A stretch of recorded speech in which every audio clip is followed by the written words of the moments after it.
Emma and the Magic Needle.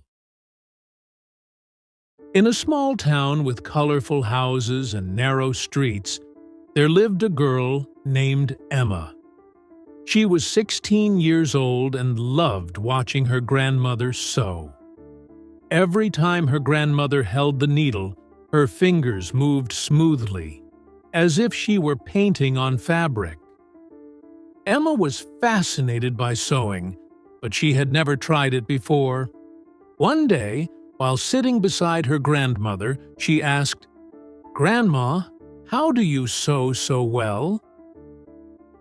The next morning, her grandmother gave Emma a small wooden box decorated with beautiful patterns. Emma opened the box with excitement and found sewing tools inside. A silver needle that looked shiny and beautiful, colorful threads in rainbow colors, a small pair of scissors with sharp blades, a pincushion shaped like a strawberry, a long, soft measuring tape, a metal thimble to protect fingers. Emma looked at the tools with admiration. Her grandmother said, "These tools will be your friends on your sewing journey." Emma held the silver needle and put a pink thread through it. She tried to sew a small piece of fabric, but the stitches were uneven, and the thread kept getting tangled. Emma sighed and said, "This is very hard." Her grandmother laughed and said, "No one becomes skilled on the first try. Let's start with small steps." Her grandmother taught her some basics, like how to tie a knot, how to hold the needle correctly, and how to push the needle in and out smoothly. After a month of practice, Emma decided to make something special. She wanted to sew a handkerchief with embroidery as a gift for her grandmother. She used chalk to draw the design and then started sewing. She used running stitches to create a border and chain stitches to make a small flower in the corner. When she finished, she felt proud.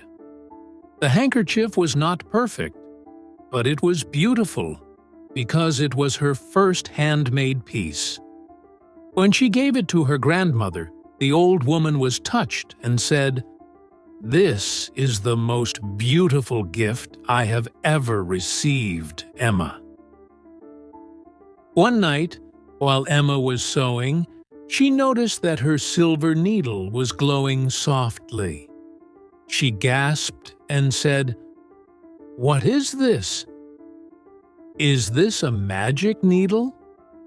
She started sewing faster and easier, and her stitches looked perfect. She felt very happy and thought the needle gave her special power. In the following days, she used the needle to make more things: small decorative pillows, a fabric bag to store her tools, a colorful scarf for winter. Everything looked amazing, and she believed the magic needle was the reason. People in the town started hearing about Emma's skills and came to her for help. An old man brought his favorite shirt, which was torn. A little girl brought her doll with a ripped dress. An elderly woman asked Emma to fix an old wedding dress full of memories. Emma never said no and worked hard to fix everything. One day, a rich lady came to her with beautiful silk fabric. She said, "I want you to sew me a dress for a special event." Emma felt nervous.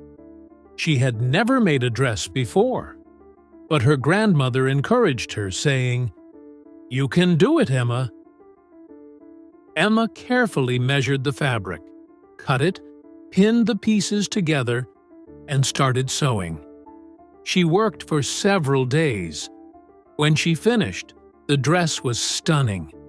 When the lady wore it, She smiled brightly and said, "This is the best dress I have ever owned." Emma realized that the needle was never magical.